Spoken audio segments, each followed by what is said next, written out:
Hello नमस्ते येता दहावी मामी क्लासमध्ये आपल्या सर्वांचं स्वागत आहे बाळांनो. आज आपल्याला 4.2 शिकायचं आहे, होय की नाही? तुम्ही सबस्क्राईब केलं असेल तर 4.1चा तुमच्याजवळ व्हिडिओ पोहोचला असेलच आणि 4.2चा मी जेव्हा सेंड करेल तेव्हा पोहोचणारच. चला मग आज आपल्याला 4.2 हे शिकत असताना इनपुट टॅक्स आउटपुट टॅक्स म्हणजे काय हे पाहायचं आहे. इनपुट टॅक्स आउटपुट टॅक्स आणि त्यावरून GST कसा गोळा केला जातो ते बघायचं आहे. बघा, आपण एखादी वस्तू होलसेल दुकानदार कोणाकडून होलसेल विक्रेता असतो, त्याच्याकडून कोण खरेदी करतं? दुकानदार, बरोबर का नाही? दुकानदार. आणि दुकानदाराकडून कोण खरेदी करतं? गिराईक, बरोबर की नाही?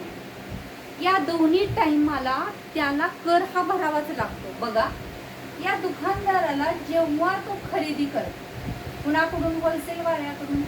जेव्हा खरेदी करतो तेव्हा त्याला कर भरावा लागतो. जो कर भरतो खरेदी करताना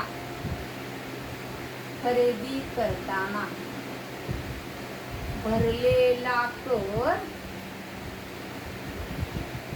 म्हणजेच काय असतो? इनपुट. त्याला काय म्हणायचं? Input tax. इनपुट टॅक्सलाच काय म्हणायचं? ITC असं म्हटलं जातं. हे लक्षात असू द्या. आणि हा दुकानदार आपल्याला विकतो तेव्हा आपल्याला काय करावा लागतो? कर द्यावा लागतो. आपल्याकडून जेव्हा तो कर गोळा करतो, बरोबर का? हे खरेदी करताना. आणि हा काय करतो? गोळा करताना. कुणाकडून गोळा करतो? गोळा करताना कुणाकडून? ग्राहकाकडून गोळा करतो. जेव्हा तो वस्तू विकून ग्राहकाकडून काय करतो? कर गोळा करतो, तेव्हा त्या टॅक्सला विक्री करताना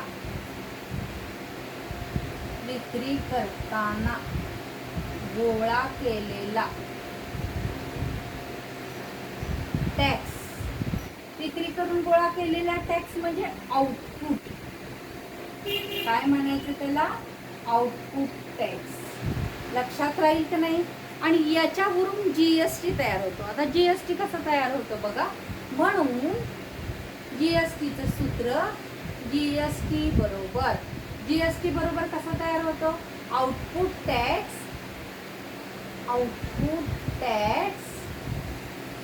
वजा इनपुट टॅक्स. म्हणजेच त्या दुकानदाराला भरावा लागणारा GST असतो. इनपुट टॅक्सला ITC असं म्हटलं जातं. हे लक्षात असू द्या, एका मार्कासाठी विचारलं जाईल. हे लक्षात आलं की नाही बाळांनो? हे 4.2 शिकण्यापूर्वी ही प्राथमिक माहिती फार गरजेची होती. हे कळालं तर तुम्ही उदाहरण सोडवू शकाल, होय की नाही बाळांनो? चला तर मग मी शिकवलेलं आवडत असेल तर लाईक, शेअर आणि सबस्क्राईब जरूर करा. सबस्क्राईब यासाठी करा की मी सेंड केल्या व्हिडिओ तुमच्याजवळ पोहोचतील आणि क्रमांक 4.1, 4.2, 4.3 या क्रमाने माझे व्हिडिओ असतील आणि तुम्हाला अभ्यास करणं सोपं जाईल, होईल का नाही बाळांनो? चला तर मग आपण सराव संच 4.2 पाहूया. 4.2 मधला पहिला प्रश्न काय दिलेला आहे पाहूया.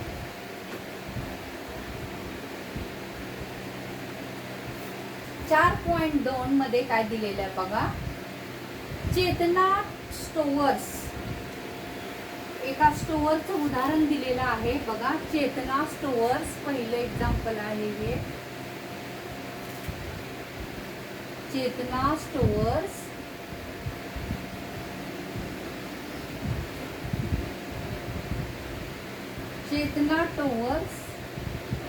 एक जुलै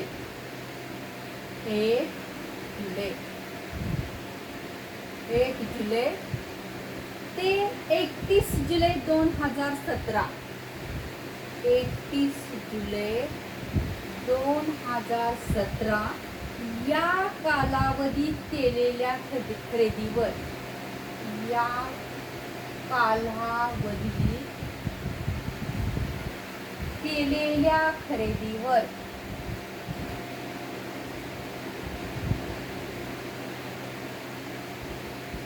केलेल्या खरेदीवर 1,05,000 रुपये GST दिला. किती दिलाय? 1,05,000 रुपये GST दिला. GST दिला म्हणजे विक्री कर दिला. व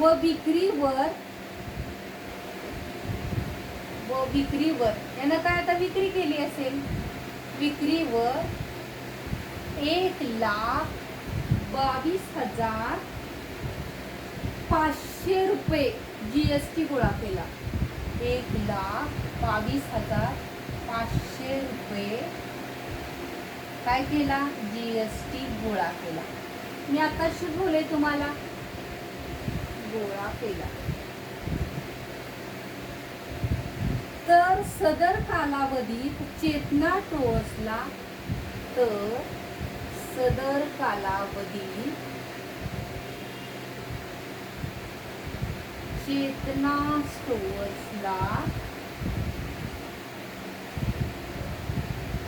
चेतना स्टोअर्सला भरावा लागणारा देय GST काढा. भरावा लागणारा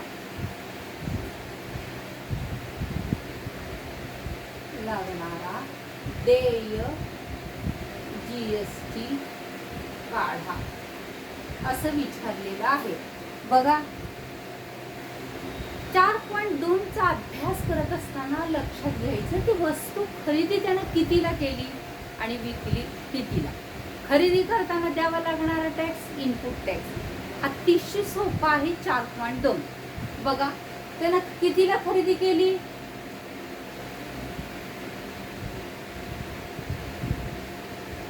हे काहीही गरजेचं नाही. त्याचा कालावधी हे आपल्याला भ्रमित करण्यासाठी दिलेला आहे.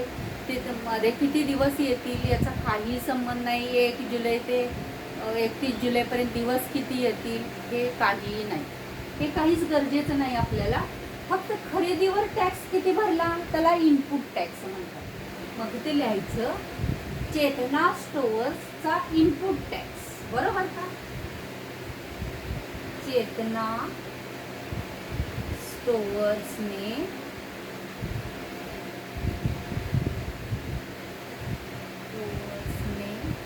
भरलेला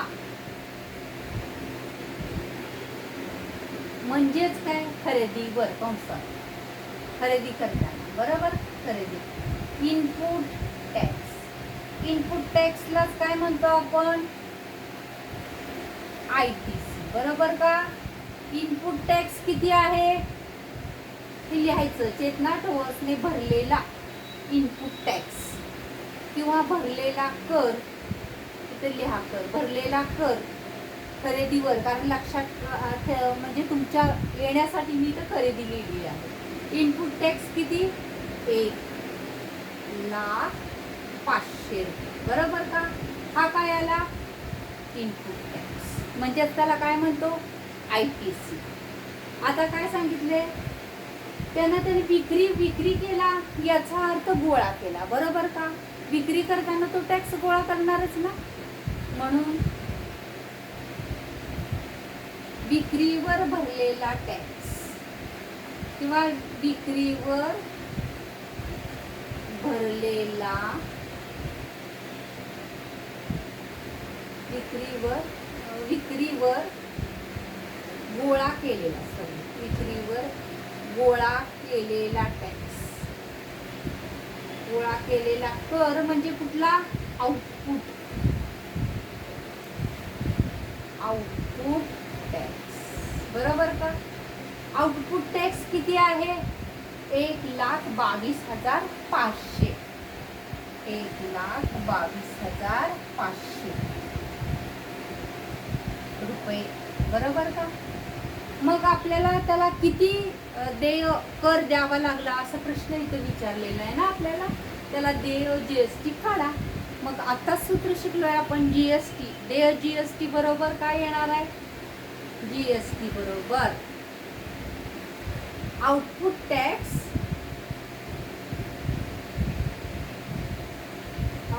इनपुट टॅक्स वजा इनपुट टॅक्स. हे सूत्र आहे आपलं. किती सोपं आहे बघा. आउटपुट टॅक्स किती आहे? 1,22,500 वजा 1,05,000. बरोबर का? आता याच्यामध्ये किती राहतील?